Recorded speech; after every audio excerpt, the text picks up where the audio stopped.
আসসালামু আলাইকুম, কেমন আছো তোমরা? ভালো। আজকে আমরা কোন অধ্যায় শিখতে আসি?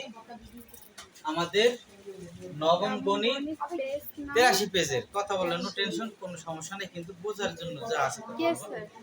তোমাদের বইয়ে উদাহরণ 1 83 পেজের উদাহরণ 1 নম্বরে আছে কি 5x - 3। এইটা দিয়ে আমরা কি বুঝি সেই বিষয় নিয়ে আলোচনা, ঠিক আছে? এই একটা রাশি দ্বারা আমরা কি বুঝতে আছি সেটি আমাদের আলোচনার বিষয়। এই যে কি আছে 5x - 3, এখানে কয়টা পদ আছে? আমরা জানি পদকে প্লাস মাইনাস চিহ্ন দ্বারা পদ আলাদা করে। কি প্লাস মাইনাস চিহ্ন দ্বারা পদ কি করে আলাদা করে?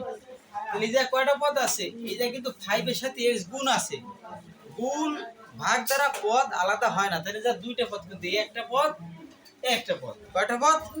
দুইটা পদ পাইছি। প্রথম কথা গেল, এই যে লেখছি কি এখানে পদ সংখ্যা কয়টি বুঝছো কিভাবে দুটি হয়েছে? পরে বরাবর আসি। ধ্রুব পদের কথা বলছে। ধ্রুব পদ মানে কি এক্স ওয়াই ছাড়া যে পদগুলো আছে, যেমন এই 3 এর সাথে কি কোনো কিছু আছে? 3 এর সঙ্গে কোনো এক্স আছে, সেই জন্য ধ্রুব পদ। তার মানে আমি ভাঙে বুঝাইছি, এই এক্স পাওয়ার কিছু না থাকলে একটা অন থাকে। কি থাকে? মানে একটা এক্স। আর এই জায়গায় এক্স আছে, এক্সটা কি আছে? এক্স এর পর শূন্য। এক্স এর পর কি দিলাম? শূন্য। আমরা সূচকের অঙ্ক করছি, আছে কোনো পাওয়ার শূন্য যদি থাকে, কোনো পাওয়ার শূন্য মানে কি হয়ে যায়? এক। তাইলে ওই এক্স এর মাথায় পাওয়ার কি দিছি? কারণ এই যে এক্স এর পাওয়ার অন, পরেরটা হবে এক্স এর মাথায় শূন্য। যদি আমি কমইতে এক্স এর পাওয়ার এক্স স্কয়ার, তারপরেটা হবে এক্স অন, তারপরে 0। যদি সর্বোচ্চ একটা এক্স এর পাওয়ার 5 থাকে, কত? এক্স এর পর একবার 5, তারপরটা কি হবে? 4, তারপরে 3, এরপরে 2, তারপরে 1, শেষে কি 0। এইটা বুঝানোর জন্য আমাদের এখন এই পর্যায়ে থাকলে x টু দি পাওয়ার 5 থাকলে পরেরটা কি হইতো? x টু দি পাওয়ার 4, পরেরটা পরে 2 1, তাহলে বুঝবো কি 1 থাকলে পরেরটা 0 থাকে। x স্কয়ার থাকলে পরেরটা কি থাকে? x এর পর 1 থাকে। x টু দি পাওয়ার 4 থাকলে পরবর্তী কি থাকবে? x স্কয়ার থাকে। তাহলে আমাদের ওই যে x এর পর 1 আর এই x এর পর কি দিছি? 0। কোন সংখ্যার পর 0 কথার অর্থ কি হবে? 1 হয়ে যাবে। আবার গুণ করো 3 অক্ষে আর 5x, মানে আমরা এই অঙ্কটারে এটা এইভাবে সাজাই বোঝানোর জন্য। তাহলে যা কি পাইছি, এখানে পদের সংখ্যা কত? দুটি। ধ্রুবপদ কত? -3। ওই যে সামনে কিন্তু মাইনাস চিহ্ন থাকলে অবশ্যই দিতে হবে। প্লাস থাকলে কোনো সমস্যা নাই, প্লাস থাকলে আমরা বুঝি সংখ্যা প্লাস আছে, কিন্তু মাইনাস যদি না দিই তাহলে অঙ্কটা কি হবে? ভুল হয়ে যাবে, অর্থাৎ রং। ধ্রুব সংখ্যা -3, কারণ ধ্রুব সংখ্যা কি? যে এক্স বর্জিত, মানে এক্স যার সঙ্গে নাই, ঠিক আছে? এক্স এর সহগ কত? শুধু এক্স এর সহগ কত? এক্স এর সহগ 5 না? সেই কথা লিখছি, এক্স এর সহগ কত? 5। এবার চলক হলো একটি। এই যে চলক কয়টা, মানে এক্স ওয়াই জেড কয়টা অক্ষর আছে এই অঙ্কটায়? এই রাশিতে কয়টা অক্ষর আছে? দুইটা। মানে শুধু একটা এক্স অক্ষর আছে, একটা আছে। সেজন্য বলে এক্স ওয়াই জেড এইসব অক্ষর থাকলে বা এ বি সি, এদের বলে চলক। তাই লিখছি চলক হলো একটি। কত? এটা একটা কি চলক বিশিষ্ট? এক চলক। এই দেখো, এটা যতটুকু না বুঝছো এইটা দেখলে বেশি বুঝবা। এই জায়গা ধরো যা পদ কয়টা? একটা। সকলের রেসপন্স চাই, রেসপন্স বুঝো, প্রশ্ন উত্তর দেবো স্যার এই যে পদ কয়টা? কয়টা? একটু বলে রেসপন্স, তিনটি বল, সবাই বলবো। না বুঝলে এই জায়গায় এই জ্ঞানটার মতো বই থাকা যাবে না, বলতে হবে। তাহলে কি কয়টি পদ? একটা, দুইটা, তিনটা। এবার কি বলছো পদ কয়টা? এবার জায়গা কি কি অক্ষর আছে?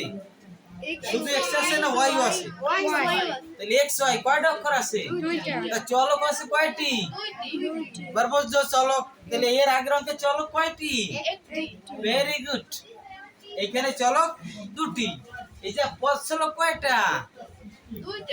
এই জায়গা পদ কয়টা? হ্যাঁ, ভেরি স্মার্ট স্টুডেন্টস হাবিবা। এবার ওর সাথে কোন সংখ্যা আছে? 2 3 4 5 আছে? মিমে আছে? এই এক্স এর সামনে যেমন -5 আছে, ওর সাথে কোন নাম্বার আছে? নাম্বার ইংলিশে বলে নাম্বার, বাংলায় বলে সংখ্যা আছে? 2 3 4 আছে? না থাকলে বলবি কাটে 1 আছে। কি আছে? অনন্যা যেমন x এর সঙ্গে কি আছে সব -5 আছে, ওর সাথে কিছু না থাকলে বলবো একটা এক। যেমন এই 12 লিখলাম তোমার 12z, কি লিখছি? তাহলে z এর সব কত? না 1200। এইটাই সূত্র। যদি বলতো শুধু z, কি শুধু z, তাহলে এর সাথে কি আছে? কি কোনো সংখ্যা আছে? না থাকলে মাশাআল্লাহ মেধাবী, না থাকলে বলবো কি একটা 1 আছে। বুঝা গেছে? আমি এইটা বুঝতে পারি নাই যে এই জায়গাতে x6 শুধু আছে, x6 শুধু থাকলে পাশে কি থাকবে? একটা 1। এবার বুঝছো? মাশাআল্লাহ, রেসপন্স শুনতে চাই, রেসপন্স করো। ডাক্তাররা কানে যেতে না এত বই দিয়া রুগীর হার্ট দেখায় যে দুক করে না, যে দুক করে রেসপন্স করে বলতে বাঁচতে আছে। আর যদি যে কথা দেখে তো এই এরকম দেখাই যেই বাইস করে নি করে না তখন ডাক্তার পিরিসপুর লই যায়, পিরিসপুর গেলে দুক লই যায়। আর যদি দেখে যে লড়ে না কোনো জায়গা হয় যে আমার কোনো সমস্যা হচ্ছে আমি কইতে পারি না, ডাইরেক্ট ডাক্তাররা কইতে চায় না যে নাই।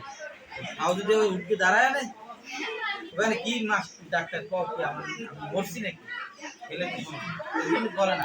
তাই গ্রামের ডাক্তাররা কই কদম তোলা দেয়, কদম তোলা দিয়ে বলে পিরিসপুর যান, পিরিসপুর দিয়ে বলে কোথায় খুলনা আর ওই সুবের দৌড়া। তাহলে আমরা আসি যে কয়টি পদ? একটা দুটো তিনটে পদ, ঠিক আছে? ওর সহগ এক, x এর সহগ কত? -5, y এর সহগ কত? অনলি 1। তাহলে আমরা কি পাইছি? এখানে চলক হলো দুটি, x এবং y। x y এর সহগ কত? 3। x এর চলক কত? x এর সহগ, y এর সহগ কত? বুঝা গেছে? ও আরেকটা লিখে নি, পদ সংখ্যা কয়টি? পদ সংখ্যা কত? স্যার এটা আমার পদ সংখ্যা, এটা পদ সংখ্যা কয়টা? একটা দুটো তিনটা, সবই শিখলি না। স্যার আগে পদ সংখ্যা কয়টি? স্যার দুটো। মাশাআল্লাহ, খুব ভালো। ধন্যবাদ তোমাদের সকলকে। আশা করি সকলে ভালো আছো, সুস্থ আছো। সকলের জন্য দোয়া রইল। আমার চ্যানেলে লাইক করবে, কমেন্ট করবে, শেয়ার করবে, সাবস্ক্রাইব করবে, তাহলে খুশি হব। আল্লাহ হাফেজ। জাকির স্যার।